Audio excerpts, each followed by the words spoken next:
Bonsoir à tous. On va continuer le cours sur la Hamida, la cinquième partie.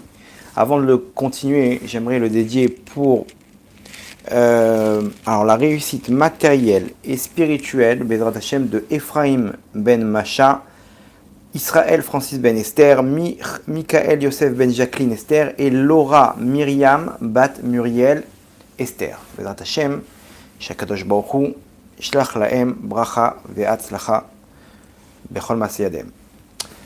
Ok, donc on est arrivé à Shiva shoftenu kevarishona ve'yoatzenu kevatechila ve'sermenu yagon va'anacha, etc. Là, on fait une demande qu'Hachem il remette en place le Sanhedrin, qui remette en place les juges. Les juges, alors shoftim, il y a deux termes dans la Torah. Il y a shoftim, c'est les juges, et dayanim aussi, c'est des juges. C'est quoi la différence entre les deux? Shoftim, c'est du côté rachamim, ok, du côté geoula, et dayanim, c'est du côté din, rigueur, du côté galout. C'est en araméen. Le premier terme, il est en hébreu, le deuxième, il est en araméen. Aujourd'hui, on a des dayanim. Des dayanim, qui s'occupent de, pour les divorces, pour les mariages, pour les problèmes d'argent, etc. Il y a ce qu'on appelle, on se retrouve devant trois dayanim qui gèrent le problème. C'est marrant que les juges dans les tribunaux aujourd'hui en Israël, on appelle ça les shoftim. C'est-à-dire que eux, ils ont pris ce terme qui correspond aux juges du Sanhedrin, ils les ont pris pour eux, donc aujourd'hui c'est dans les forces du mal. Mais on veut que ça revienne dans les forces du bien. Donc on dit à Shiva shoftenu, Hachem ramène nos juges. Qu'est-ce qu'on demande par là? C'est une prière qui est importante. Pourquoi? Parce qu'en fait on prie pour le Hémet. On demande le Hémet. Quand il y a un juge, il y a un jugement de Hémet. C'est quoi? Il n'y a pas de juge aujourd'hui? Bien sûr qu'il y a des juges, mais on vit dans le Sheker. On n'est pas sous domination de la Torah. La Torah, c'est elle qui amène la droiture chez un homme. C'est elle qui répare l'homme de l'intérieur. C'est elle qui le purifie, qui purifie son cœur. Vous savez qu'il y a dans toutes les prisons du monde, ok, il y a un endroit, ok, spécial qui cartonne, ok, qui a le taux de réussite le plus élevé à des années-lumière de toutes les prisons au monde, ok, c'est le quartier religieux dans les prisons. Vous savez, il y a le Agaf Dati, comment on se rappelle, un côté religieux, où là-bas, quelqu'un il dit, moi je suis religieux, j'aimerais faire mes prières, j'aimerais manger comme ça, et j'aimerais avoir j'ai mes droits, non? L'État il comprend qu'on a chacun notre religion. Donc je demande mes droits. Et donc ils ont fait, dans la prison même, il y a ce qu'on appelle Agaf Dati. Il y a un endroit là-bas pour les religieux, enfin les religieux, c'est pas des religieux comme moi, c'est des gens qui sont traditionnalistes et respectueux de la Torah et des mitzvot. Là-bas, il y a zéro violence. Des petites embrouilles à droite à gauche. Les gens, ils se comportent bien, le sourire, ils sont bien dans leur peau. Il y a ils ont des cours du matin au soir avec les plus grands rabbinim d'Israël, les plus grands conférenciers. On leur fait des cours. C'est les seuls qui sont en civil. Ils n'ont pas l'habit, le pyjama orange. Ils sont bien, ils sont posés, et de toutes les prisons du monde, on vient en dire, on dit, mais c'est quoi votre secret? Qu'est-ce que vous faites pour qu'il n'y ait pas une seule bagarre, il n'y ait pas une seule évasion, tout le monde se comporte bien, tout le monde est ami, tout le monde est proche? C'est quoi le secret? Le secret, c'est simple. C'est qu'ici, ce qui réunit ces gens-là, c'est la Torah. Et il n'y a qu'une chose qui peut te permettre de contrôler tes pulsions, c'est Hachem. La Yirat Shamaim, le fait qu'Hachem, il n'aime pas, Hachem il veut pas, Hachem il veut que je contrôle, il veut pas que je m'énerve, il veut pas que je me batte. Ok, j'écoute. Quoi, mais l'État, t'as pas eu peur de prendre la prison, t'as pas eu peur d'amende, t'as pas eu peur de perdre ton job, de tout ça? Non, par contre de faire du mal à Hachem, non, ça j'ai peur. Et là-bas, il y a des Bate Midrash, il y a des kolélim, il y a des synagogues, ils prient honnête, ils mangent ce qu'ils veulent. C'est vraiment un truc incroyable. Pourquoi? Parce que la Torah, elle remet en place une personne. Donc on demande qu'Hachem, il nous remette le Hémet. Ok, Ashiva, Shoftenu, Kevarishona, remets tes juges comme à l'époque. Alors Kevarishona nous dit là-bas le Midrash, comme à l'époque de Moshe et Aaron. À l'époque de Moshe et Aaron, on avait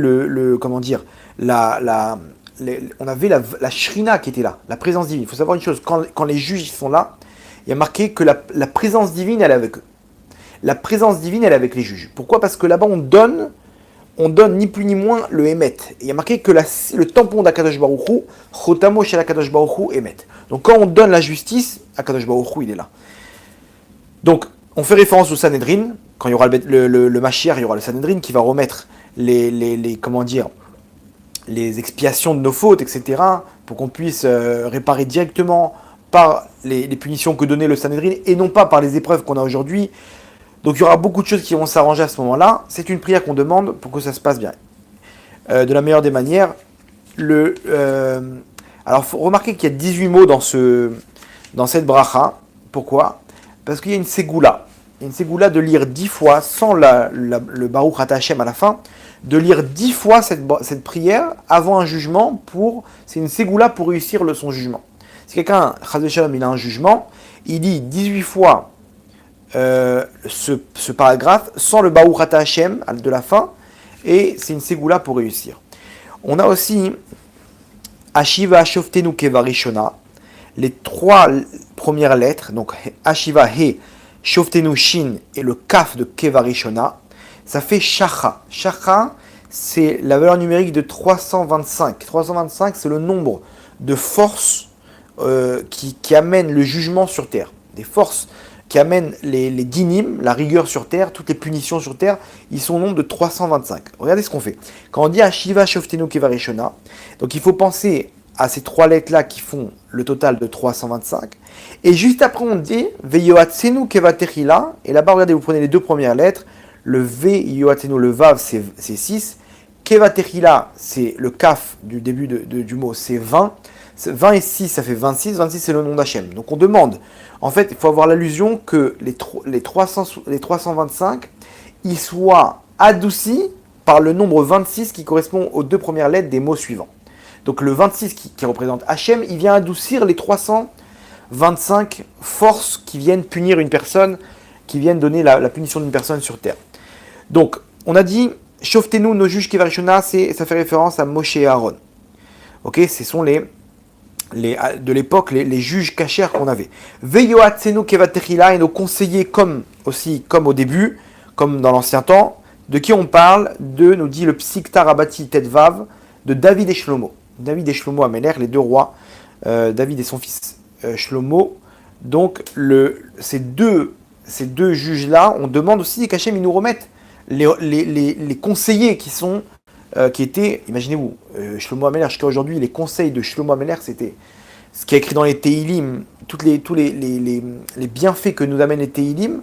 Ok, on demande aussi, pareil, qu'Hachem nous apporte le même genre de conseiller, avec la venue du Mashiach entre parenthèses, ok.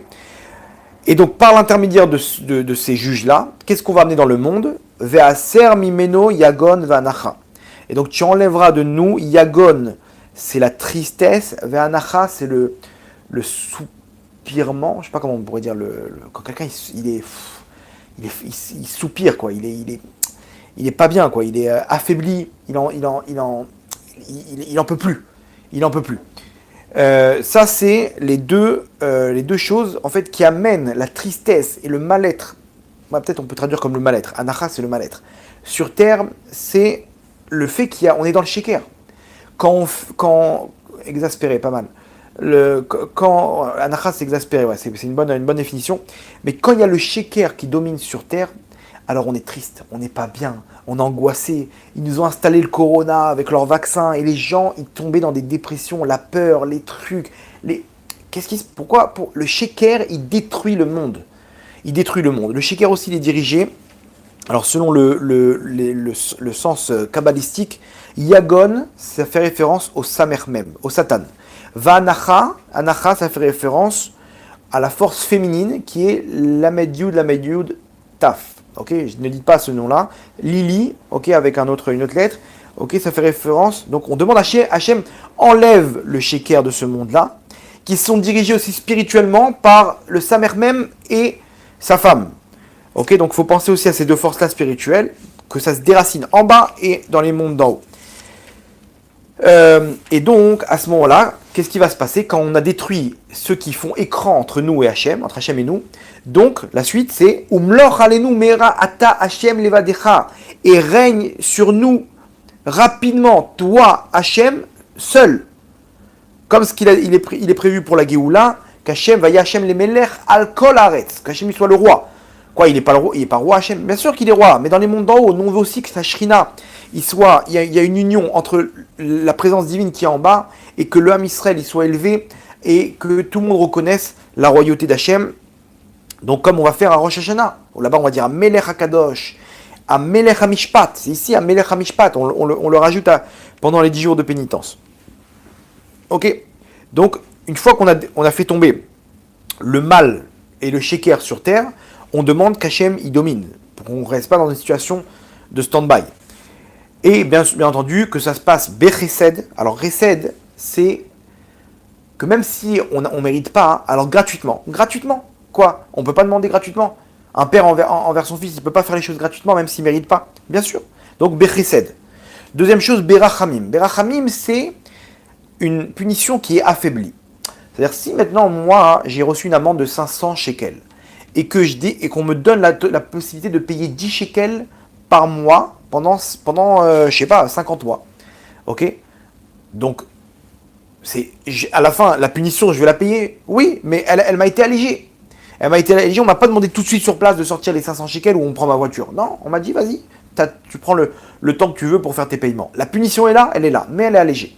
Pareil, Hachem, il a décidé de nous envoyer une punition. Ok, au fur et à mesure, un petit peu là, on a raté notre bus, on a fait comme ça, on a truc, etc. On a réparé les Shabbats qu'on faisait pas il y a quelques années. Vous comprenez? Ça, c'est Berachamim. Tzedek, c'est Tzedaka. Tzedaka, c'est quoi? On demande à Hachem. Hachem, donne-nous, par Tzedaka, toi-même, tu nous imposes dans la Torah d'ouvrir notre cœur, d'ouvrir notre main, d'ouvrir notre portefeuille. Tu vois un pauvre, tu viens, allez, je vais lui donner de la Tzedaka. Hachem, pareil, donne-nous de la tzedaka, donne-nous des mérites. On ne demande pas gratuitement, on demande des mérites. Des mérites de tzedaka. Et Hachem, il nous trouve des choses qu'on n'a même pas pensé, on n'a même pas espéré. On va avoir des surprises après 120 ans. On va voir qu'en fait, on a voulu faire une action, mais on l'a fait pour nous. Et comme ça a rendu service, Hachem, il a compté comme si qu'on l'a fait pour le Ham Israël. Hachem, il nous compte comme si qu'on a été, comme si qu'on a fait, comme si et comme si, mais on l'a pas fait. Et pourtant, Hachem, il est là. Ça, c'est la tzedaka. Mishpat, c'est le jugement. Pourquoi? Parce qu'attention, Hachem, tu vas pas nous enlever tout, et à la fin, les accusateurs, ils viennent, ils remettent une couche. Non, la faute, elle est encore là. À quoi ça sert? Alors, on a tout masqué, on a tout maquillé, ok, mais derrière, on se retrouve encore l'année prochaine avec la même histoire, parce que la faute, elle revient accuser. Les accusateurs, ils viennent, ils disent, Hachem, qu'est-ce que tu fais? Regarde, il a fauté. Non, quand même. Qu'il y ait un jugement, que ça soit du émettre. On n'est pas en train de dire, on n'est pas en train d'arnaquer Hachem. On veut Hachem. Moi, si je suis prêt à payer. Mais bien sûr, que toi, tu nous donnes le mishpat, que ça soit annulé, ok, que toi-même tu nous annules notre dette, qu'il y ait le mishpat, que ça soit pas quelque chose qu'on repousse, ok, qu'il y ait le mishpat, mais bien entendu, que ça soit berachamim, betzedek, etc. Donc c'est ce qu'on demande. Baruch ata Hachem, oev, Melech Oev Tzedaka ou Mishpat, un roi qui aime la tzedaka donc c'est la bonté, le fait le don, et Mishpat est le jugement. Et Hachem, il aime quand on se comporte comme ça. Et pareil, nous aussi, on doit se comporter comme ça. On doit se comporter tzedaka avec notre entourage. Et Mishpat, des fois, il faut savoir être dur. Quand quelqu'un il te dit, allez, c'est bon, qu'est-ce que tu t'en fiches Shabbat? Sois Mishpat, il n'y a pas de tzedaka maintenant. Ouais, mais c'est ton copain, le pauvre. Il n'y a pas de pauvre. C'est pas lui qui va se retrouver après 120 ans devant un chef. C'est moi qui vais rendre des comptes. Et il dit, allez, viens avec nous en boîte de nuit. Et je dis, il n'y a pas de boîte de nuit. Ah, ça va, là, vas-y. On lui dit de se couvrir la tête à cette femme, de s'habiller de sa noix. Et elle s'imagine à toutes ses copines qui vont la charrier. Attends, mais il n'y a pas. Là, il faut mishpat. Il faut aussi, Hachem, il aime quand on se comporte. Et tzedaka, c'est vrai. Le don, la tzedaka, quand on donne de soi et qu'on arrête d'être renfermé, qu'on arrête d'être dur. Hachem, il te dit non, arrête d'être sévère. Très bien. Soit tzedaka, soit rachamim. Mais d'un autre côté, soit sidine, des fois. Nous, on inverse tout. Quand ça va pas, ouais, les religieux, ils ont qu'à aller travailler. Voilà, monsieur le rabbin, je vous le dis, les religieux, ils ont qu'à aller travailler. C'est des parasites. Mais t'as rien compris. Tu crois quoi? Tu crois que c'est toi qui vas les aider en leur donnant tzedaka? C'est eux qui vont t'aider. Tu comprends pas que si tu donnes pas, tu t'aides pas, tu soutiens pas la Torah, t'as rien à faire en ce monde-là. Tu vas te faire décapiter par la rigueur qu'il y a dans ce monde-là. il y a marqué comme ça, hein, que dans le Kodesh HaKodashim, il y avait le Aaron HaKodesh, donc le Saint des Saints, okay, là où il y avait les tables de la loi. Dessus, donc il y avait les bâtons qui tenaient, pour qu'on puisse le porter. Quand ils étaient en chemin, ils le portaient, il y avait les bâtons en or qui étaient posés là-bas, à l'intérieur des anneaux. Et par-dessus, il y avait les anges avec les ailes. Les ailes, ils recouvraient, là-bas, de Passou qui nous dit, qui recouvraient et le Aaron et les bâtons là-bas, les branches, les badim, ça s'appelle, les badim qui tenaient, qui permettaient aux Lévi'im de le porter quand ils étaient en mouvement. Maintenant, qu'est-ce qu'on vient nous apprendre par là? Regardez comme c'est fort. Dedans, on a la Torah. Dedans, on a la Torah pour nous dire que la Shrina, qui représente ses ailes, elle protège ceux qui étudient la Torah. Mais aussi, elle protège ceux qui supportent la Torah. Quand quelqu'un il donne la tzedaka à un Talmid Chacham, à un Kollel ou à une synagogue, il aide à la Torah et lui aussi il est protégé par la Shrina comme si il a étudié la Torah. Vous vous rendez compte? Et surtout, c'est pas les Lévim qui portaient, là-bas il y a marqué qu'ils faisaient un effort de porter, mais là-bas ça se portait tout seul. C'est-à-dire que le truc il n'était pas sur leurs épaules, il était en l'air. C'est un des miracles qu'il y avait, c'est qu'ils faisaient style qu'ils portaient, mais en fait le truc il se portait d'eux-mêmes. C'est-à-dire que même ceux-là qui portent la Torah, on a l'impression que c'est grâce à eux que le kollel il est en place, que la yeshiva, que la synagogue elle est en place. Mais en fait, c'est plutôt c'est plutôt la Torah qui les supporte et qui les aide à sortir des galères de ce monde-là. Donc une personne elle dit ouais, il est dur avec la Torah, et par contre dès qu'il y a des trucs, ouais bon moi je les comprends, hein, comment dire, ceux qui font pas Shabbat. Non, sois ferme aussi à ce moment-là. Sois ferme aussi, c'est des parasites. Ils profitent de l'abondance spirituelle que nous on se bat avec nos mitzvot. Ceux qui font pas les mitzvot, ils profitent aussi de l'abondance. Donc c'est des parasites spirituels. Nous on est des parasites matériels, mais eux c'est des parasites spirituels. Vous comprenez? Donc il y a un manque d'équilibre. Donc là où il faut être adouci, on est dur. Et là où il faut être adouci avec notre femme, avec nos enfants, le mec, c'est... Comment il s'appelle? C'est Saddam Hussein à la maison. Il n'y a plus personne qui bouge. Non. Hachem il aime Tzedaka ou Mishpat. David Amelech alav Shalom, quand il y avait un jugement, un jour le Midrash nous raconte, il y avait une veuve qui avait une dizaine d'enfants avec elle. Elle a perdu son mari, la pauvre. Elle n'avait pas de quoi payer. Le locataire, comment dire, le propriétaire, il a mis à la porte. Il a dit stop, ça fait des mois que moi j'ai un crédit à payer, j'ai des frais, je peux pas te garder. Tu vas trouver quelque chose d'autre. Elle dit non, elle dit, je t'amène en jugement. Ils se sont retrouvés devant le roi David. Et le roi David a tranché, il a dit madame, vous avez jusqu'à la fin de la semaine pour sortir de la maison. Vous et vos enfants. Et elle a commencé à pleurer. Mais c'est quoi cette cruauté, Gvod Ameler, etc. Elle a commencé à pleurer. Et le roi, il a tranché. Je suis désolé, tac, il a tranché le jugement. Le jugement, il s'est terminé. David, il est descendu là-bas, de là où se trouvaient les juges. Et il s'est mis à genoux devant elle. Il lui dit, madame, ne pleurez pas, je vous en supplie. Tout, ne vous inquiétez pas, on va faire un appel de dons dans la communauté. On va vous trouver. Mais qu'est-ce qui se passe? Qu'est-ce qui t'arrive, Gvod Ameler? Avant, tu étais intransigeant, maintenant tu deviens doux comme un agneau. Non, la Torah, c'est la Torah. On ne peut pas aller ni à gauche ni à droite, même par un millimètre, sinon ça finit christianisme, islam. On est obligé de garder le jugement, de pas bouger. La Torah, elle dit c'est assourd, c'est assourd. La Torah dit c'est permis, c'est permis. On rigole pas avec ça. Parce que c'est ça qui va t'amener vers le droit chemin et qui va t'empêcher de prendre des murs dans ce monde-là. Par contre, on a terminé, on n'est pas des cruels. On va vous aider, madame, ne vous inquiétez pas. Et là, il fait des appels de dons, ils ont pris de l'argent dans tous les sens. Ils lui ont offert une maison et ce qu'il fallait pour elle et ses enfants pendant des années. C'est comme ça que ça marche. Mais Hachem, il aime au Ev Tzedaka ou Mishpat. C'est ça ce qu'il aime. Et c'est comme ça qu'Hachem, il se comporte. Hachem, il te dit, mon tzaddik, la Torah, c'est la Torah. Tu fais pas Shabbat, tu respectes pas ta femme, tu travailles dans quelque chose qui n'est pas cachère. Je suis obligé d'intervenir. Ça me fait de la peine, mais je suis obligé d'intervenir pour que tu puisses comprendre. Pour pas que tu aies une surprise après 120 ans et dire, mais Hachem, pourquoi tu m'as pas prévenu que c'était un sourd? Et comme ça, moi, je connais des gens, jusqu'à aujourd'hui, ils travaillent dans du pas cachère, et ils viennent me voir, ils me disent, mais pourquoi ça marche pas? Pourquoi ça marche pas? Je leur dis, mais pose-toi la bonne question. Peut-être que cet argent-là, il t'appartient pas, donc il retourne à son propriétaire. Et ils veulent pas comprendre, ils reviennent le mois d'après, mais je comprends pas, j'ai fait Shabbat, je donne mon maaser. Habibi, il y a un problème quelque part. C'est pas, tu veux pas comprendre, t'as pas les... Hachem, il rigole pas avec ça. Et les gens, ils prennent sur eux, et les choses, elles s'arrangent. Et comme ça, il y a une petite période creuse, et après, ça repart. Donc, ça, c'est ce qu'Hachem, il aime. Melech Ohev, c'est d'accord, Mishpat, et c'est ça ce qu'on prie à ce moment-là, dans cette bracha. Ok.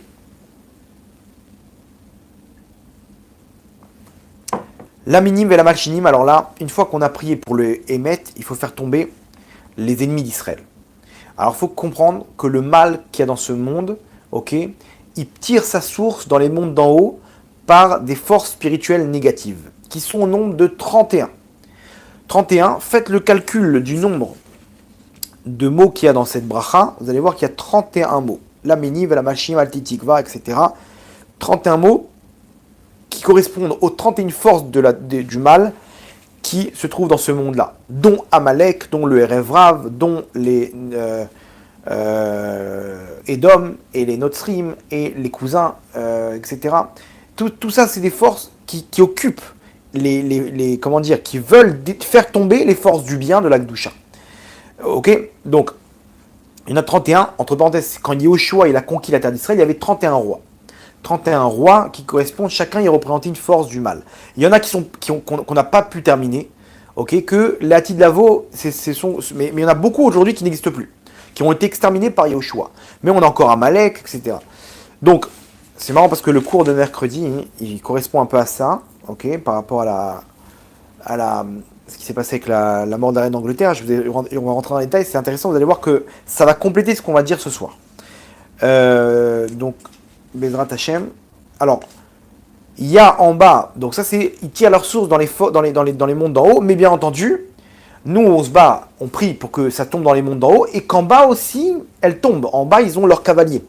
Leurs cavaliers qui sont là, ces forces du mal, ils chevauchent, comme le Satan a chevauché Hitler et les nazis, ok, ils chevauchent aujourd'hui des personnes. Alors, qui, quoi, comment et tout, on ne peut pas dire avec certitude, mais en tout cas, on peut voir que tout celui qui s'attaque à la Torah, tout celui qui s'attaque à la Gdusha, tout celui qui s'attaque à Eretz Israël, il est clair qu'il fait partie au Ham Israël, il est clair qu'il fait partie de ces forces du mal. Donc, remarquez bien aussi une chose, cette bracha, c'est la numéro 12, c'est la 12e dans l'ordre. Pourquoi ? Pour nous dire comment on peut contrer ces forces-là quand on est en mode 12 tribus. 12 tribus, la hardoute, l'union, ok, et pas qu'on se massacre comme ce qui se passe pour les élections. Eux c'est des pourris, et eux c'est des pourris, moi je suis le meilleur et je suis parfait. Mais les autres, c'est tous des bras cassés. Non, il faut qu'on soit unis, chacun sa neshama, chacun sa facette, ok, pas de jugement. Lui il étudie, lui il travaille, lui il prie, lui il est comme ça, chacun il a sa place dans le Ham Israël, et quand on est tous en mode 12 tribus, alors on n'a rien à craindre. On n'a rien à craindre contre ces forces-là. Donc c'est la petite allusion qu'il y a ici. Alors regardez comment c'est important, parce que pour qu'on puisse amener la Géoula, la royauté d'Hachem sur terre, il faut faire descendre ces forces-là. Il faut les faire descendre de la Shrina qui est dans les mondes d'en haut. Et remarquez bien qu'à la fin, je ne sais pas si vous avez ça dans vos Sidurim, mais dans chaque brachot à la fin, on a Baruch Ata Hashem, le nom d'Hachem, il y a une ponctuation spéciale. Ok ? Là, la ponctuation, elle fait référence à quelle sphirote des mondes d'en haut on atteint. Et la ponctuation de cette bracha, c'est le kamatz. Le kamatz, c'est un T qui correspond au keter. Le keter dans les mondes d'en haut, c'est-à-dire que cette bracha, elle atteint le keter. On veut libérer la couronne d'Hachem de ces forces-là qui dominent et qui empêchent Hachem de devenir roi. On veut libérer. Donc cette bracha-là, c'est la plus haute de toutes les brachot, dans ce qu'elle atteint dans les mondes d'en haut. Et à la fin, vous allez voir le nom d'Hachem, il y a le keter. Ce que j'avais expliqué dans un des cours avec ce tzaddik qui avait vu que la croix, elle se transforme en T, en kamatz, parce que la couronne des forces du mal, elle passe dans les forces du bien, et on l'a vu se matérialiser avec avec ce qui s'est passé avec la reine d'Angleterre, à suivre dans le prochain cours de mercredi soir, Bezrat Hashem. Donc, maintenant, on rentre dans les mots. Rashi, alors, la minime, alors, minime, c'est qui ? Rashi nous dit, ce sont les élèves de Yeshu. Yeshu, c'est Yeshua Notzri, donc le Yehoshua des chrétiens. Je ne vais pas dire son nom, mais vous avez compris de qui je parlais. On parle de qui ? Rashi nous dit de ses élèves. Ses élèves, les apôtres, ok, c'est eux qui ont mis en place tout ce qu'on connaît aujourd'hui. J'imagine qu'aujourd'hui, comment dire, que je ne sais pas s'il aurait été d'accord avec tout ce qui se passe aujourd'hui. Je crois qu'il disait lui-même qu'on suit les règles de la Torah. Aujourd'hui, je ne sais pas, ils n'ont plus de téphilin, ils n'ont plus de Shabbat, ils mangent ce qu'ils veulent, ils font ce qu'ils veulent. Donc je ne sais pas s'il aurait été d'accord avec tout ça, mais en tout cas les élèves derrière ils ont fait un petit peu ils ont ce qu'on appelle les minimes. Les minimes, ce sont ces gens-là qui ont une tendance chrétienne, on va dire comme ça. Surtout, comme nous dit Rashi, les élèves de Yeshua Notzri, qui étaient eux-mêmes des juifs, entre parenthèses. Eux-mêmes des juifs. Entre parenthèses, l'un des élèves, je ne sais pas si c'était Paul ou Pierre, je sais pas, lui-même, c'était un infiltré. Alors ça, je vous donne le chidouche de l'année. Okay, le Midrash y ramène que c'était un infiltré qui a demandé au Sanhédrin l'autorisation de se mettre avec eux pour détourner ça dans une nouvelle religion. Pour pas que les juifs y suivent ça et que ça reste, que les païens ils aillent avec eux et pas qu'on détourne les juifs du Ham Israël. Donc il a fait en sorte lui-même de détourner ça. Il leur a dit par contre, vous me promettez que je ne perds pas mon monde futur parce que je vais devoir abandonner le Shabbat, abandonner tout ce que j'ai connu maintenant. Je le fais pour sauver le Ham Israël. Et il a reçu l'accord du Sanhédrin et c'était un infiltré qui était en fait qui n'était pas du tout avec eux et qui a détourné là-bas. Et on le voit, au Hachem, ça a marché. Ils ont récupéré tous les païens de l'époque et tous les non-croyants. Mais il y a malheureusement beaucoup de juifs qui sont tombés. Cette force-là des Notzrim en haut, elle est puissante, très puissante, et elle empêche le Ham Israël d'arriver à la royauté d'Hachem. Donc la minime, c'est aussi les Kofrim et Apikosim. Kofrim, c'est ceux qui croient pas à la Torah, les athées, etc., qui contre la Torah. Ok, ces gens-là, ils amènent une force négative dans le monde. Vela Malchinim, ok, la Malchinim, c'est ceux qui dénoncent le Ham Israël à l'époque, donc au gouvernement, et à cause de ça, ils étaient tués, assassinés, mis en prison. Ça, c'est les Malchinim. C'était des gens du Ham Israël, malheureusement, qui dénonçaient leurs frères. Sur ça, on dit quoi? Al-Tei Tikva. Ces deux groupes-là, qui représentent aussi donc, des forces spirituelles, Al-Tei Tikva, qui n'est aucun espoir. C'est-à-dire, pas que tu les neutralises, mais que tu trouves un scénario Hachem où même l'espoir de nous faire du mal, ils l'ont même pas. C'est-à-dire qu'aujourd'hui, regardez, comment le Hamas, ils ont encore l'espoir de détruire le Ham Israël? Comment l'Iran, ils ont l'espoir le Hezbollah? Ça y est, lâchez l'affaire. Ils ont tout le temps l'espoir, on va réussir, parce que maintenant on a un missile comme ça, maintenant on a des tunnels. Mais pourquoi vous désespérez pas? Désespérez, qu'on ne comprenez pas que vous n'allez pas réussir? Non, ils ont encore l'espoir. Nous, on demande maintenant à Hachem, je t'en supplie, fais un scénario où tu les détournes et ils comprennent, bon, ça y est, on ne peut rien faire contre l'Am Israël, il n'y a aucun espoir, aucun espoir. Al-Tei Tikva, c'est pas que tu nous protèges ou que tu les frappes. Non, que tu leur donnes aucun espoir, qu'ils comprennent, ils sont intouchables. Le Ham Israël, ils sont intouchables. Ok. Vechol Azedim, Zedim c'est les Rechaim, dans les mécréants de ce monde-là. Ok. Kerega Yovedu, en un instant, qu'ils puissent disparaître. On ne demande pas qu'ils meurent. Attention, c'est important ça. On ne demande pas qu'ils meurent, mais on demande qu'en un instant, ils disparaissent dans la mesure où ils ne sont plus là. Par exemple, je vous pose la question, mais il y a des gens qui ont voulu faire du mal au Ham Israël. Ils n'existent plus aujourd'hui, ces gens-là. Saddam Hussein, hop, George Bush, il gère le problème. Attends, mais qu'est-ce qui s'est passé? Il y avait des gens comme ça qui ont voulu faire du mal. Ils ont disparu du jour au lendemain. Carrega, en un instant, Yovedu, hop, retournement de situation, et les choses, elles changent. Et tout au long de l'histoire, Aman, c'est la même histoire. Là-bas, Antiochus, à l'époque de Hanouka, chaque fois, ils étaient là, les mecs, ils étaient en haut de l'affiche. Et du jour au lendemain, boum, il tombe. Du jour au lendemain, Titus, pareil, il est rentré là-bas, il est tombé du jour au lendemain, etc. Et aujourd'hui, on voit, ils sont les Roms, ils sont les Grecs, ils sont les Babyloniens, les Perses, tous ceux qui ont fait du mal à Israël. Les nazis, la dernière génération. Même eux, ils sont plus là. Pourquoi? Parce que Akadosh Baruch Hu, il protège même Israël. Donc, en un instant, qu'ils disparaissent, ok, avec toutes leurs actes, leurs actes, ils se retournent contre eux. Il y avait une fois, là, le dernier attentat, ils ont essayé de jeter un cocktail Molotov, les terroristes, et c'est tombé sur eux. Il y en a 2 qui ont brûlé là-bas. Il y avait aussi une fois, ils ont trouvé une voiture qui a explosé avec 4 terroristes à l'intérieur. 4 terroristes qui sont morts à l'intérieur. Qu'est-ce qui s'est passé?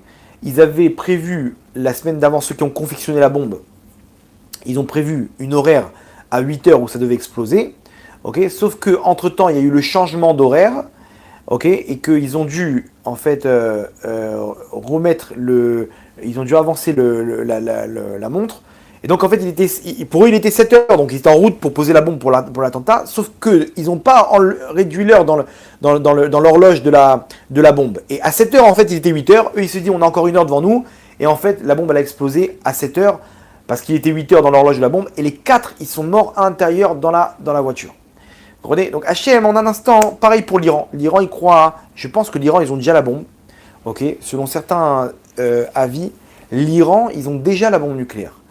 Mais bien entendu, si vous imaginez qu'elle va toucher un seul cheveu du Ham Israël, vous vous trompez. Elle explosera là-bas, Bezrat Hachem, et comme ça, Hachem, il montrera au monde combien il aime ses enfants.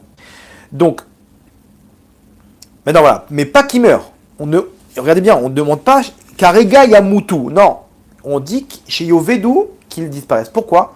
Par rapport au Midrash. Le Midrash nous ramène que quand les Bnei Israël sont sortis d'Égypte, donc il y a eu la mer qui a coulé les Égyptiens, et les anges, ils se sont levés pour faire un chant de remerciement et de louange à Hachem. Et Hachem, il leur a dit, la création de mes mains, elle est en train de se noyer, et vous voulez chanter devant moi?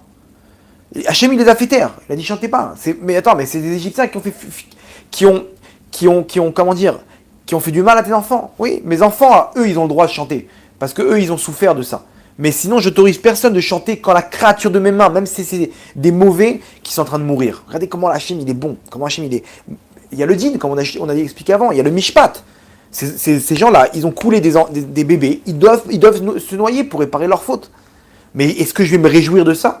Hachem, non. Il n'était pas en train d'attendre les louanges quand la création de ses mains, elle était en train de se noyer. Donc, on ne demande pas, nous aussi, qu'il meure.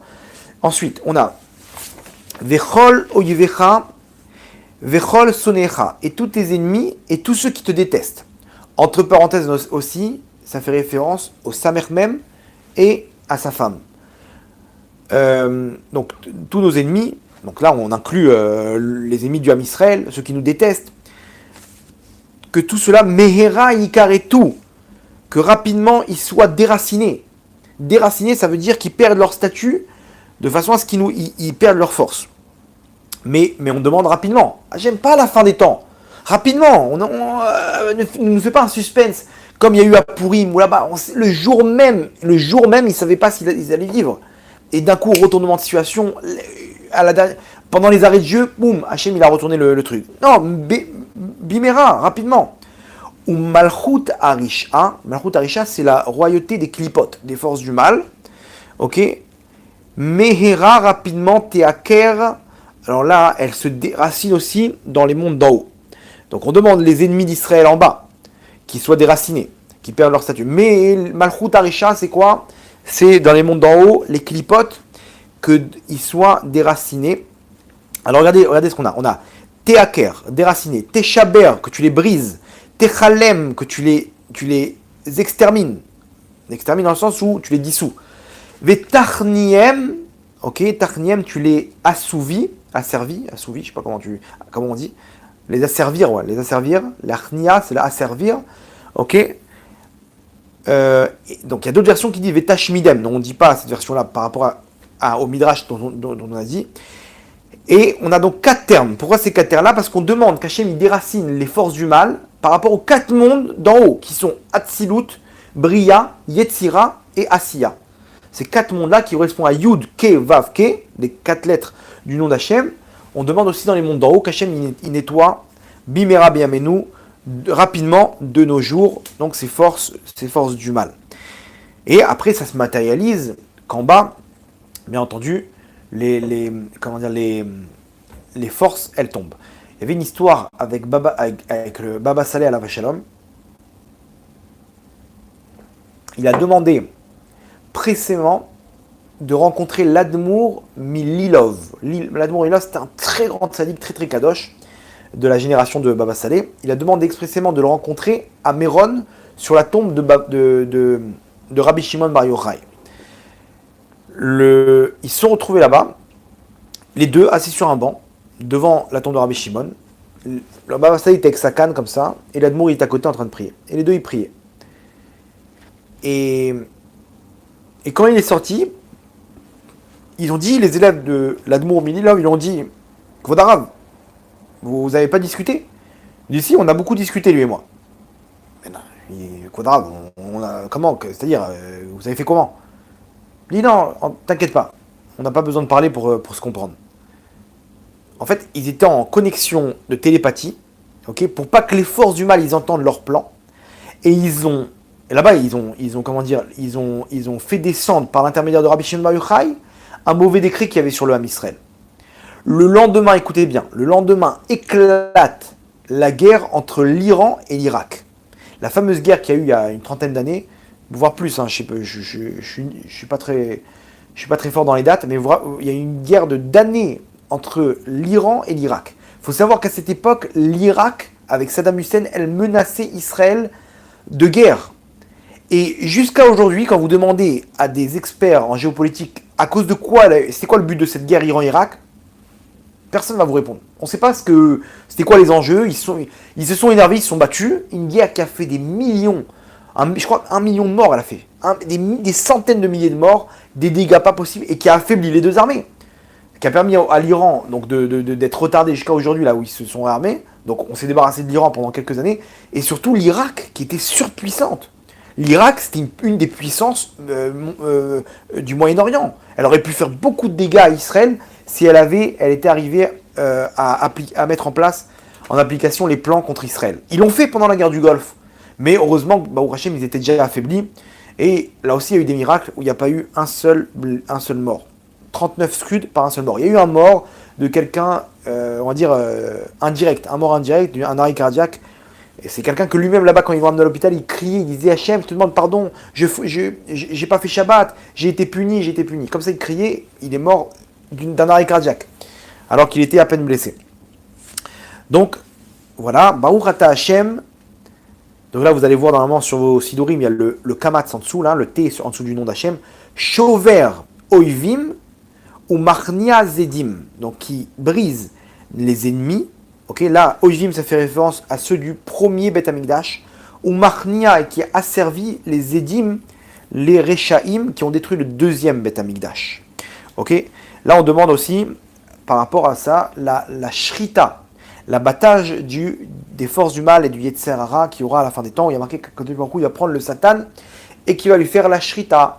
Ça veut dire quoi faire la Shrita? Ça ne veut pas dire forcément de le tuer, parce qu'on aura encore un Yetzer Hara, mais Hachem il va le rendre cachère. Ça veut dire quoi? C'est-à-dire qu'aujourd'hui, si je prends une vache et que je veux la manger, j'ai pas le droit de la manger. Ça s'appelle Ever Minachai. Je suis obligé pour la manger de lui faire la Shrita, l'abattage rituel, et elle devient cachère. Mais avant, si elle est morte, je sais pas, elle est tombée d'un coup, elle est morte. Ben c'est pas grave, on va la prendre, on va la garder, on va faire de la viande pour les fêtes. Non, tu peux pas. Si on n'a pas fait l'abattage rituel, cette viande-là, elle n'est pas cachère. Bien que c'est une bête qui est considérée comme cachère, ok, consommable pour nous, mais que par l'intermédiaire de la shrita. Donc vous voyez que la shrita, ça a un but de faire passer quelque chose qui n'est pas cachère à quelque chose de cachère. Donc le Satan aujourd'hui, qu'on le voit comme un ennemi, demain, on va arriver à une connaissance d'Hachem, on va le voir comme un ami. On va le voir, on va le cachériser. D'accord? Donc c'est la prière de la minim et la malchinim, une prière, comme je vous ai dit, hyper intéressante, hyper importante. Une fois qu'on fait descendre donc le mal, donc on a amené le Hémet, on a fait descendre le Sheker, on fait descendre les ennemis d'Israël. Après, il faut maintenant relever les tzadikim, les super-héros de ce monde-là, ceux qui, en cachette, ils prennent sur eux les mauvais décrets du Ham Israël, comme l'a fait Bava Saleh, comme l'a fait le Rav Mordechai Eliaou, Alav Shalom, le Rabbi de Lubavitch aussi, qui prenait sur eux des souffrances atroces, alors qu'eux, ils n'avaient aucune faute pour souffrir. Et pourtant, ils ont subi des souffrances terribles pour adoucir les décrets sur le Ham Israël. Et ils font descendre les mauvais décrets, les forces du... Comme on a expliqué avec Baba Saleh et l'Admour de Lilov, ces tzadikim-là, ils souffrent, il faut les supporter, il faut les aider, il faut leur donner des forces. C'est maintenant. Et vous allez voir que ça nous concerne aussi. Indirectement, ça nous concerne parce que quand ils souffrent, ben, c'est les souffrances que nous, on aurait dû récupérer. Et la souffrance d'un tzaddik comme ça, elle équivaut à la souffrance de peut-être 10 000 de nos frères. Ça évite des guerres, ça évite des choses. Et donc, il faut leur donner des forces, parce que indirectement, ça revient sur nous. Et vous allez voir, cette bracha-là aussi, elle nous touche. Alors, à la tzadikim, donc de qui on parle? On parle sur les tzadikim. Alors, c'est quoi un tzadik? Un tzadik, c'est celui qui fait les mitzvot et qui ne tombe pas. Quelqu'un, même bon, il n'a pas fait exprès, il n'a pas fait exprès. Mais en tout cas, les tzadikim, c'est des gens qui sont droits, des gens qui sont dans le Hémet. Ce que dit la Torah, on y va. Ce qui est assourd, on n'y va pas. C'est les tzadikim. Ve'al chassidim. C'est qui les chassidim? Les chassidim, ils font plus que ce qu'on leur demande. Ça veut dire quand il va pas prier, il va prier au net, au lever du soleil. Il va faire des choses en plus. Il va donner la tzedaka, il y a des choses qu'on n'est pas obligé de faire sur la Torah. Et lui, il va faire en plus. Il va faire en sorte de ne pas s'énerver. Attends, c'est écrit où dans la Torah? Je sais, c'est pas écrit dans la Torah, mais je veux m'améliorer de niveau en niveau. Ça, c'est les chassidim. Ve'al she'erit amechabet Israël, et sur le reste du peuple juif, du Ham Israël. Ça, on fait référence à qui? À nous, ou à ceux qui ont fait tchouva. Il faut savoir que ceux qui ont fait tchouva, leur place, elle est au-dessus des tzadikim. Dans les mondes d'en haut, quelqu'un qui a fait tchouva, ses avérotes, elles se transforment en mitzvot, et donc sa place, elle est plus grande qu'un tzadik. Donc on fait référence maintenant à la suite du Ham Israël, qu'eux aussi, on ne peut pas les appeler tzadikim, parce que c'est des balais de tchouva, etc. On ne peut pas les appeler des chassidim, mais ils sont pas moins bons. Val zikneem, c'est qui les zikneem? C'est les sages. Les sages, c'est ceux qui sont les dayanim, les rabbanim, les gabaïm, les talmidei chachamim qui étudient la Torah. On les appelle les zikneem. Pourquoi? Parce que comment on dit là-bas, il y a un rapport entre la zikna et la chokhma. Ok, kana zikna, kana chokhma. Quand quelqu'un il arrive à la zikna, à la sagesse, c'est-à-dire c'est quelqu'un qui arrive à la vieillesse, et c'est quelqu'un qui est arrivé normalement à la sagesse. Et on voit, les personnes âgées, on leur demande des conseils, c'est des gens qui sont posés, qui sont logiques, qui ont de l'expérience et qui sont déjà sages, qui sont dans la sagesse. Aujourd'hui, on arrive à des gens, le mec il part en boîte de nuit avec ses petits-enfants, le petit papy frais, etc. Catastrophe, mais à l'époque en tout cas, quelqu'un de sage, une personne âgée, c'était quelqu'un généralement qui avait de la sagesse. Ok, Veal Peletat Bet Sofrehem. Alors c'est qui? Le Peletat, c'est le reste de la maison des écrivains. De qui on parle ici? On parle des enseignants. Ceux qui enseignent la Torah aux enfants. Ceux-là, ils ont un statut très très grand dans ce monde-là. Pourquoi? Parce que les enfants qui étudient la Torah, il n'y a pas plus grande protection pour l'âme Israël. Dans ce qu'il y a de plus protecteur, il y a l'étude des enfants, ça s'appelle Evel PM Shel Tinokot Shel Bet Rabban, le souffle des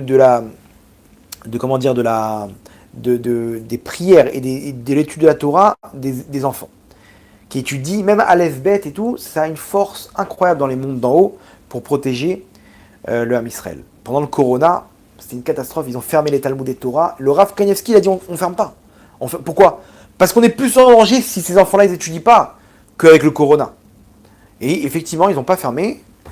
Aujourd'hui, tout le monde voit que c'est dépassé le Corona. Veal Geret Tzedek. Alors, c'est qui les Geret Tzedek? Geret Tzedek, c'est les convertis.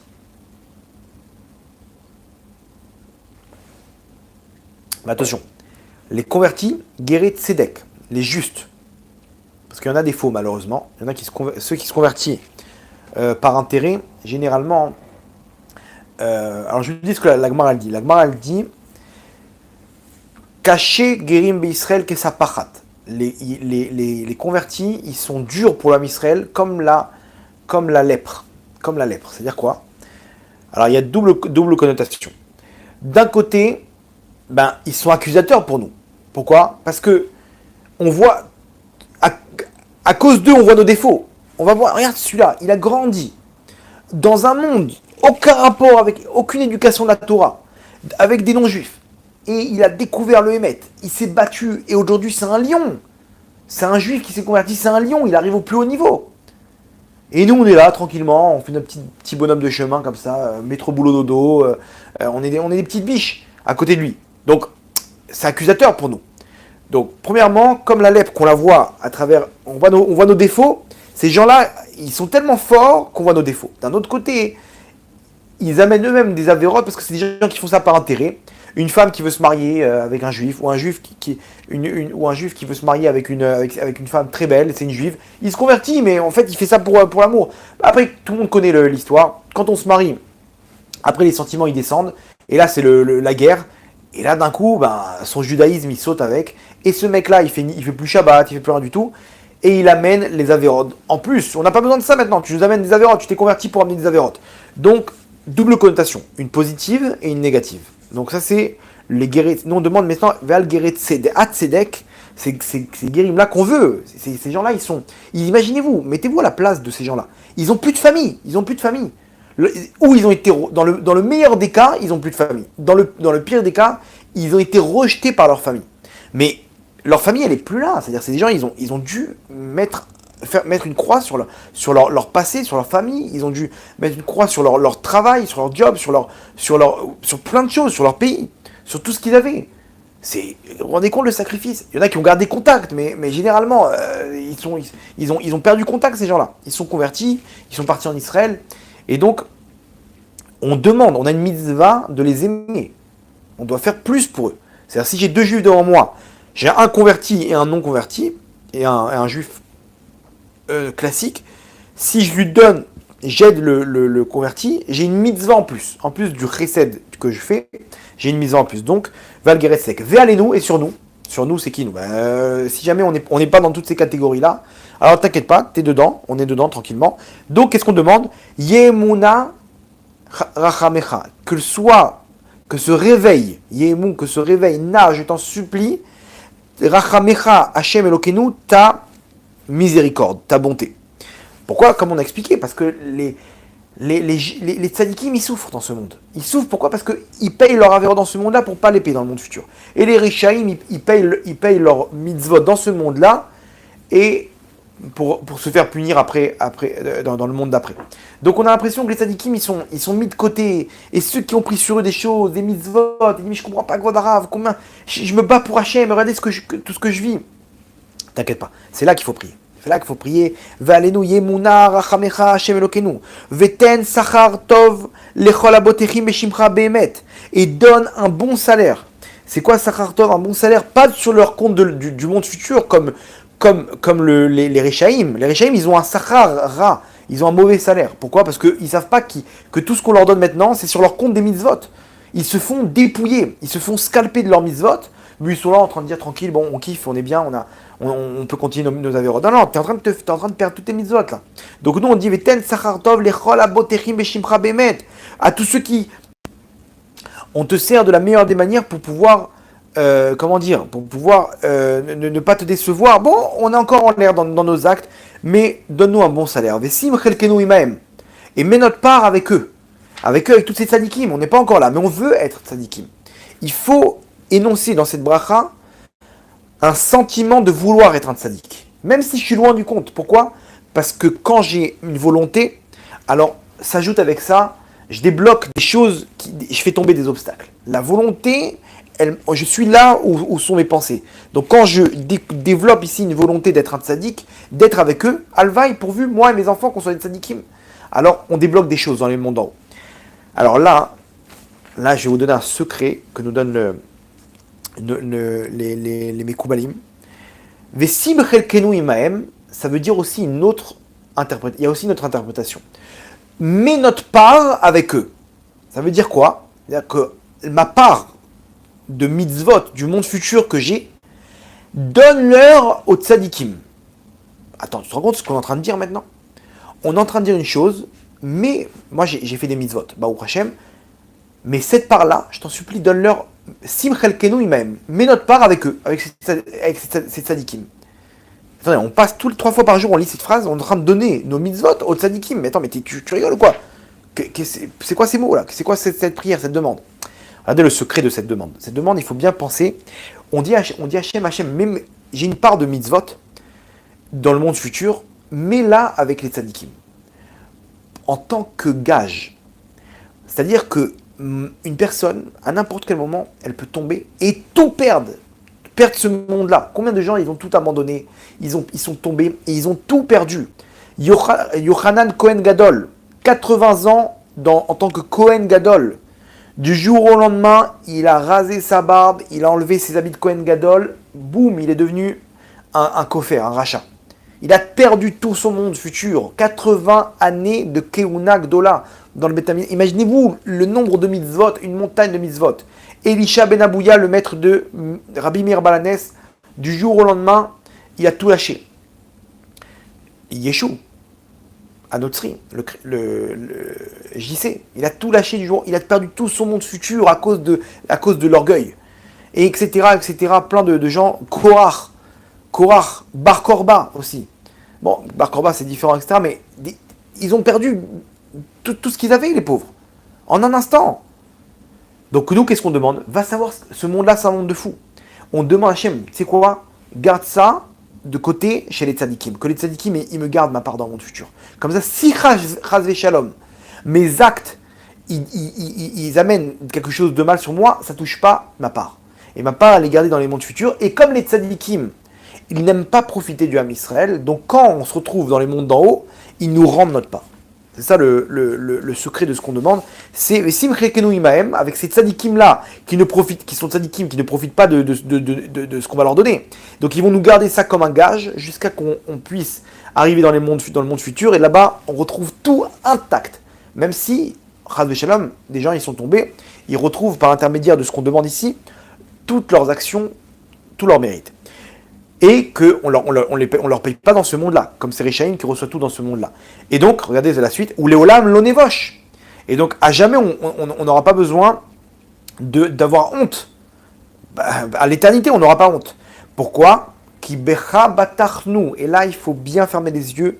Moi, c'est ce que je fais en tout cas. Et là, je me remplis de bitachon machem en me disant Ki becha batachnu, car en toi, on a eu confiance. Comme je vous ai expliqué déjà à plusieurs reprises, bitachon, c'est à 100%, tout ce qu'Hachem y fait, c'est la meilleure des choses pour moi. Donc là, il faut fermer les yeux et se remplir de bitachon parce que on déploie sur nous des grandes choses à ce moment-là. Et sur ton chesed agadol, sur ta grande bonté, behemet, la vraie bonté que tu déploies sur nous, nish anenu, on s'est reposé. Ok? Et comme on s'est reposé sur ta bonté, sur toi et sur ton nom, donc si on souffre, si on a honte, alors indirectement, toi aussi, Hachem, tu vas souffrir de ça. Donc c'est pour ça qu'on demande à Hachem, on se repose que sur toi. Et quand on n'a pas honte et que tu nous élèves, donc ton nom aussi, il est élevé par la même occasion.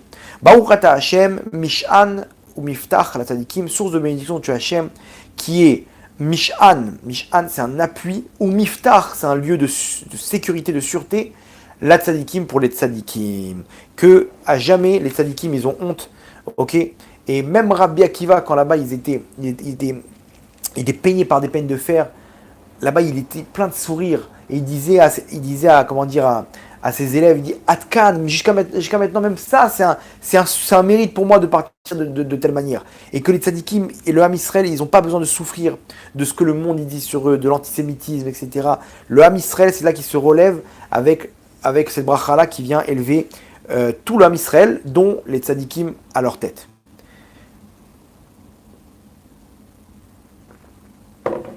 Ok, encore une dernière bracha si vous le voulez bien. Tishkon betor Yerushalayim. Maintenant, on demande qu'Hachem il fasse descendre la Shrina dans Yerushalayim, dans la ville de Yerushalayim. Aussi par rapport à la destruction du Beth Amikdash, qu'on n'a plus la Shrina, on n'a plus ce lieu saint qui est le Beth Amikdash. Donc on demande comme ça. Alors, Tishkon betor Yerushalayim, Tishkon. Donc, instaure betor Yerushalayim, à l'intérieur de Yerushalayim, Irecha ta ville. Alors, on a Yerushalayim, Irecha. Si Yerushalayim, donc c'est ta ville, quoi, Yerushalayim, non, on demande Yerushalayim, Irecha, que ce ne soit pas la ville d'une autre force, d'un autre peuple, d'une autre domination, comme il y a eu avec les Ottomans, avec les Anglais, avec les Ishmaélim. Aujourd'hui encore, on n'est pas encore dans la ville d'Hachem. On veut que ce soit Irecha. Irecha, ça veut dire que avec ta Shrina, elle descend là-bas dans ta ville à toi. Kachir dit Barta, comme toi-même tu nous as dit, Hachem, toi-même tu l'as demandé ça. C'est là où on révèle la Torah, comme Hachem a dit, Veshachanti betor Yerushalayim, Veshachanti betoram, Asuni Migdash, Veshachanti betoram. Hachem demande, Anirotse lishkon, Anirotse. Hachem il demande, il va dira Batartonim.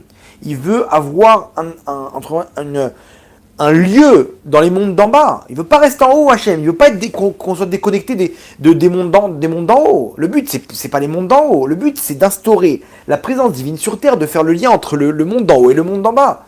Vous comprenez? Comme Yaakov, il y a marqué Yaakov, là-bas sur le rêve, Sulam Mutsav Artsa Verosho Magia Shamaima. Yaakov, il était les pieds sur terre, mais sa tête, elle allait jusque dans les mondes d'en haut. Il faisait le lien entre les deux. Donc, comme toi, t'as dit Hachem, nous, on ne demande pas un caprice, là, Hachem. On ne demande pas quelque chose pour nous. On demande pour toi, pour ta royauté sur terre, pour ta shrina. Vechissé, David Avdecha. Normalement, dans vos sidorim, le Aleph de Vechissé, il doit être en gras. Il doit être un peu plus gros. Pourquoi? Parce qu'on demande que là, le trône céleste d'Hachem, ok, le Kissé, alors le Aleph, en fait, on parle pas du trône, du trône d'Hachem, mais on parle du trône de David Avdecha, donc de David ton serviteur, le roi David, qui est en fait le Mashiach, ok. Mais Kissé, on fait référence aussi, le Aleph, il fait référence à l'unité. Aleph, c'est 1 dans la valeur numérique, c'est l'unité. Que son trône aussi, il soit uni aussi dans les mondes d'en haut. Comme on dit, comme Alec, lui, il sépare le nom d'Hachem, qui fait en sorte que le Hachem, il n'est pas roi sur terre. Donc nous, on veut que ce Kissé là, il faut penser que le Aleph qui représente au Keter, ok, qui illumine le Kissé d'Hachem et automatiquement le Kissé en bas le trône, pardon, en bas de la Malchoute de David. La Malchoute de David, la royauté de la maison de David. Il y a 3 choses qu'il faut demander. Il faut demander la royauté divine, ok, mais ça suffit pas. Il faut qu'elle soit aussi en bas avec la royauté de David et le Beth Amikdash. Ces 3 choses-là, ce sont le but de la Géoula. C'est ce qu'on demande ici maintenant. Donc, on a Tishkon Betor Yerushalayim Yira, que tu sois roi et que aussi tu sois roi en bas avec la maison de David. Donc, c'est David Avdecha, Mehera, rapidement, Betocha, à l'intérieur de Yerushalayim, Tachin, tu prépares. Alors là aussi, quand vous dites Tachin, prolongez le nom et supplie Hachem que le Mashiach ben Yosef ne soit pas assassiné. Oh, de quoi tu parles ici? Alors je vous explique. Un jour, le Harizal, il était pas bien, etc. Ses élèves lui ont dit, Vaudra, tout va bien. Il dit non, j'ai raté la kavana dans ce mot, la tachin, de prier pour que le Mashiach ben Yosef il ne soit pas assassiné par Armilou Saracha. Armilou Saracha, c'est une force négative dans les mondes d'en haut qui a pour objectif de neutraliser Mashiach ben Yosef. Qui est Mashiach ben Yosef? Donc en gros, Mashiach ben Yosef, c'est celui qui va venir préparer le Mashiach ben David. Il y a deux Meshirim, ok, 3 avec Moshe Rabbeinu, mais Moshe Rabbeinu, on va dire que c'est une partie de la Neshama d'un des Mashiach. Ok, c'est Goel Rishon, Goel Acharon, Moshe Rabbeinu. On a donc Moshe, Mashiach ben David, Mashiach ben Yosef. Le vrai Mashiach, c'est-à-dire celui qui fait toute la Géoula, c'est Mashiach ben David. Mais celui qui prépare tout, c'est Mashiach ben Yosef. D'accord? Le problème, c'est quoi? C'est que selon nos actes, si on ne mérite pas, alors on rate le coche de la Géoula, et le Mashiach ben Yosef, il se fait assassiner. Il se fait assassiner et il tombe, et à ce moment-là, il ne peut pas préparer la Géoula comme prévu. Il me semble, hein, les Chabad ils vont être énervés contre moi, mais que le rabbi c'était le Mashiach ben Yosef. Il a fait tout en sorte de préparer, jusqu'à aujourd'hui, on voit en France combien ils ont fait tchouva grâce au Chabad, la Géoula. Mais derrière, l'histoire nous montre que finalement, le Mashiach ben David derrière, on attend maintenant le Mashiach ben David pour qu'il puisse nous délivrer. Donc l'histoire nous montre que s'il n'a pas terminé le travail, c'est qu'il était sous le signe de Mashiach ben Yosef. En théorie, hein, je ne suis pas là pour dire qui et quoi, comment, mais en tout cas, a priori. Pourquoi? Parce que celui qui termine le travail, c'est Mashiach ben David. Donc si le travail n'est pas terminé, on est encore en galoute, c'est que le Mashiach ben David n'est pas encore arrivé. Donc, donc il faut prier pour que le Mashiach ben Yosef ne soit pas assassiné par Armilou Saracha. cette force du mal qui est peut-être pas, c'est pas physiquement qui va l'assassiner, hein, mais qui va être neutralisé. Neutralisé et qui va partir de ce monde-là et ça retarde la Géoula. Ok, Ubne Ota Binyan Olam, et donc construit Ota, donc cette ville de Yerushalayim, Binyan Olam, une construction éternelle. Là, on demande quoi? Le Beth Amikdash. Donc, on a demandé, premièrement, Malchut Shamaim, la royauté divine. Malchut Bet David, la royauté divine en bas sur terre, représentée par son roi, avec le Mashiach. Et tout ça dans Binyan Olam, qui est le Beth Amikdash, ok, qui existera à l'éternité et qui ne sera jamais détruit. Bimera Beyamenu, rapidement de nos jours.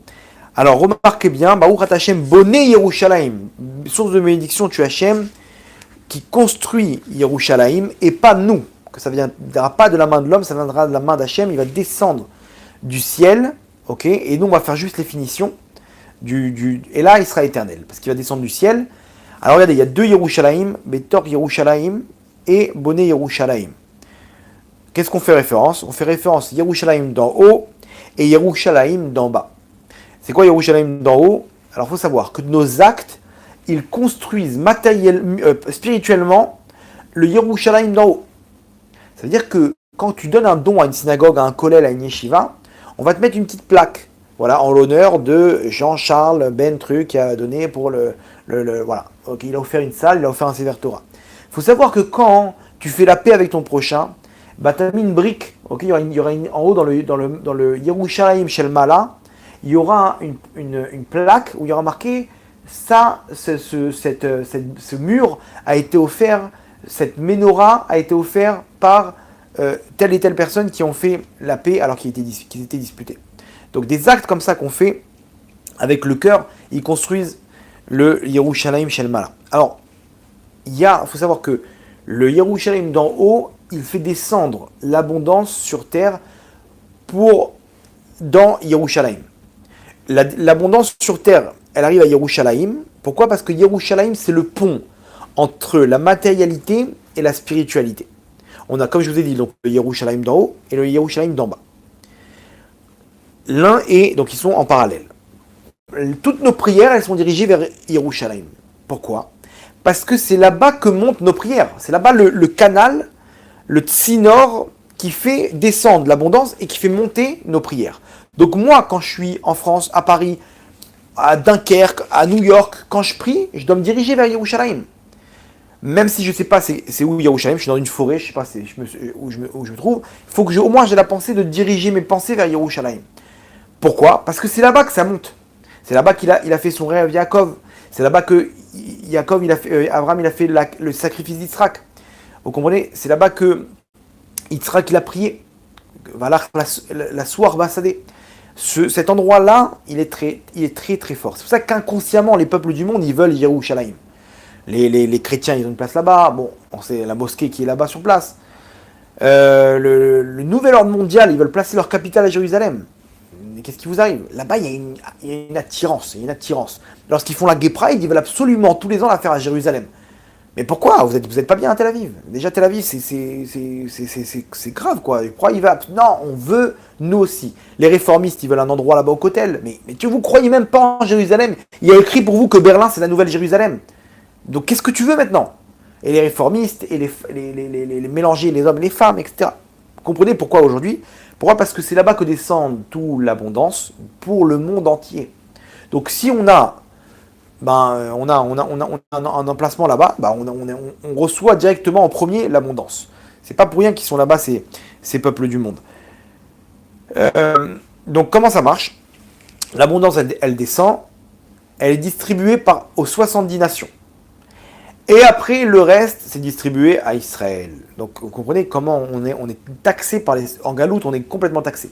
Maintenant, une fois que on a été taxé, nous dit le Zohar Vaïra, on est aussi taxé par Ishmaël. Ishmaël, ils font partie des 70 nations, ils récupèrent une partie. Donc l'abondance, elle est divisée d'abord en 70. Ok? Ce qui reste, c'est pour Israël. Donc il y a une partie, c'est pour Israël des 70. Dedans, il y a Ishmaël dans ces 70. Ils reçoivent une part. Maintenant, derrière, sur notre part qu'on touche, donc un 70e, on fait moitié-moitié avec Ishmaël. Pourquoi? Parce qu'ils ont la Brit Mila. Et c'est pour ça qu'ils sont sur Jérusalem. Parce que la Brit Mila, c'est un signe d'alliance pour recevoir l'abondance. Nous dit le Zohar Vayera comme ça. Là-bas, un des Tanaïm pleurait. Il disait jusqu'à la fin des temps, ils vont être là-bas et ils vont récupérer l'abondance du Ham Israël. Et donc, il pleurait ce tzaddik-là jusqu'à la fin. L'autre tzaddik, il lui a dit, mais ce que tu sais pas, c'est que ce mérite de la Brit Mila, lorsqu'il va disparaître, ils vont tomber. Ils vont tomber avec. Ça, jusqu'à aujourd'hui, ils sont là-bas, mais il n'y en a plus pour longtemps, je vous rassure.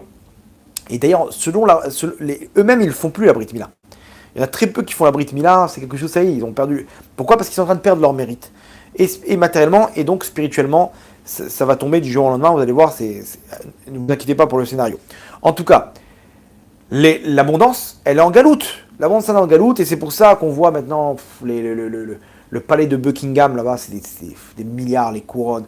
Le Vatican, c'est une des premières puissances économiques, c'est le Vatican. Ils ont des ressources, des trésors terribles. Et le Rabbi Pinchas Mikoritz, là-bas, il dit qu'il faut prier pour être riche.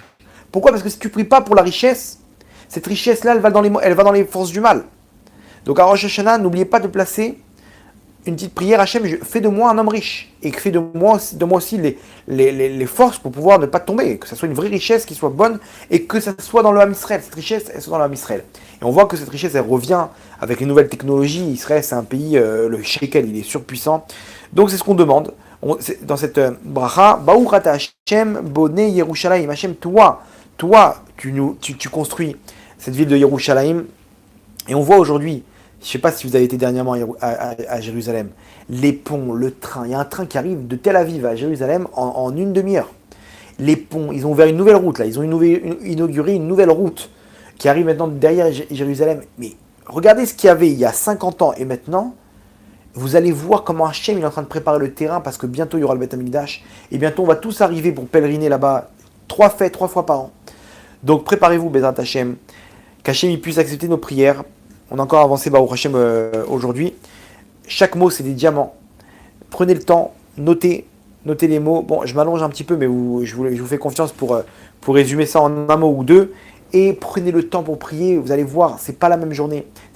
Vous allez transformer votre vie, votre intérieur, votre famille, votre maison, chaque chose.